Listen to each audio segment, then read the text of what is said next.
लोकंर जो लोकायत प्रतिभा थिला उद्देश्य अच्छी प्रतिभा को हमको सामना करवा द्वितीय कथा जेहेतु आम कोरापुट जिलार गोटे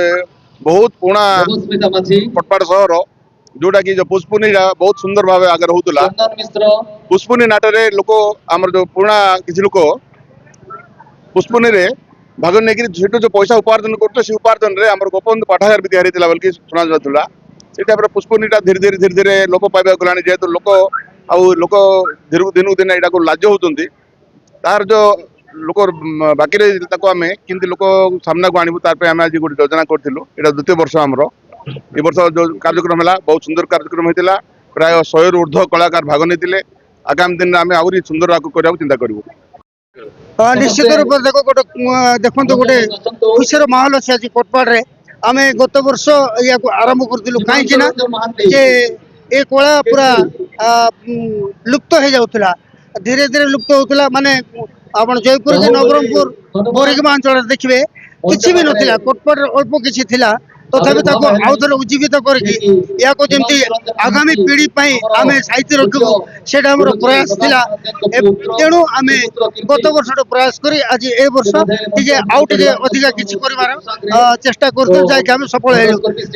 मोर जो सांग मान अच्छा सरोज पट्टनायक कुंज बिहार वैद्य आपणकर गणेश पंडा सुधीर महांती अच्युता बक्सी पद्मन प्रधान एमाने समस्त प्रयास रे आज आम सफल हाँ से गोटे भी प्रयास थिला जे आम बाहर कलाकार कहीं जाना आम कोटपाड़ हूँ खेलर माटी आ कलार माटी ये कलाकार अभाव नहीं ये कलाकार जाइना आमर ओडिशा बाहर भी आप देखिए इलाहाबाद कहतु कि बनारस कहतु जो नाट्य कार्यक्रम गुड़िक भाग नहीं कोटपाड़ पे सुनाम आणुचंती एवं ओडिशा स्तर रे भी विभिन्न मंच रे हमर कोटपाड़ पे सुनाम आणुचंती कोटपाड़ रे किंतु कलाकार हिसाब से जन्म होइछि कोटपाड़ माटी एभली पौष पूर्णिमा दिन रे तेणु आम सभापति गणेश चंद्र पंडा जिते कथा कहले संपादक हेमंत पात्र एवं अन्य माने सहयोगी जिते कहले बहुत बढ़िया कथा जे कोटपाड़ रो जो लुकायित प्रतिभा तो अच्छी ताको आगु नबा पुरातन रे जो माने थिले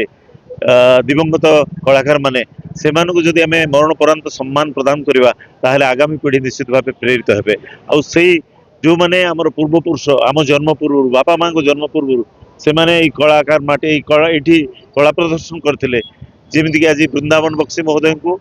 मरणोत्तर सम्मान दिया गला तुलाराम देवान को जार कंठस्वर एते सुमधुर थिला सी जेतेबेले गाइले लागुथला सते जेमिति समस्ते पुलकित हो जाउछन्ति भगवान को सहित ताकर मिलन हो जाउछि एवं आउ जने गणेश्वर नायक तांको आमे संबर्धित करूछु जे कि बेलमा साहिर गुरु भाबरे आउ जने युधिष्ठिर महापात्र जी कि जगन्नाथ मंदिर पूजक सापुआ केला युधिष्ठिर भाव अनेक नाटक से कर वंशर अनेक कलाकार तेणु ये जो पूर्व पीढ़ी मान परामर्श प्रेरणा आम आगू जीवु निश्चित भाव कोटपाड़ माटे कलाकार बाहर कोटपाड़ रू अनेक कलाकार टीवी रे सिनेमा रे करि पारिछथि तेणु मु एई बाटरू एई भली दिन रे बेस पड़ी बाहर थिली तेणु आगामी दिन रे जदि एई भलिया हबो ताहले निश्चित भाव आज देखो लोक मैंने के श्रद्धारे ग्रहण कर तेणु ये आम कलु जे आम आगामी पीढ़ी को प्रेरित कर तेणु कोटपाड़वासी को धन्यवाद आखपाखर जो अभिनेता मैंने आसते समस्त को धन्यवाद आम आपण माध्यम जो आपण मैंने देखा आपण धन्यवाद आम कलाकार माटी कलार माटी कोटपाड़ कलाकार मैंने जमी आगे जी से आम उद्यम।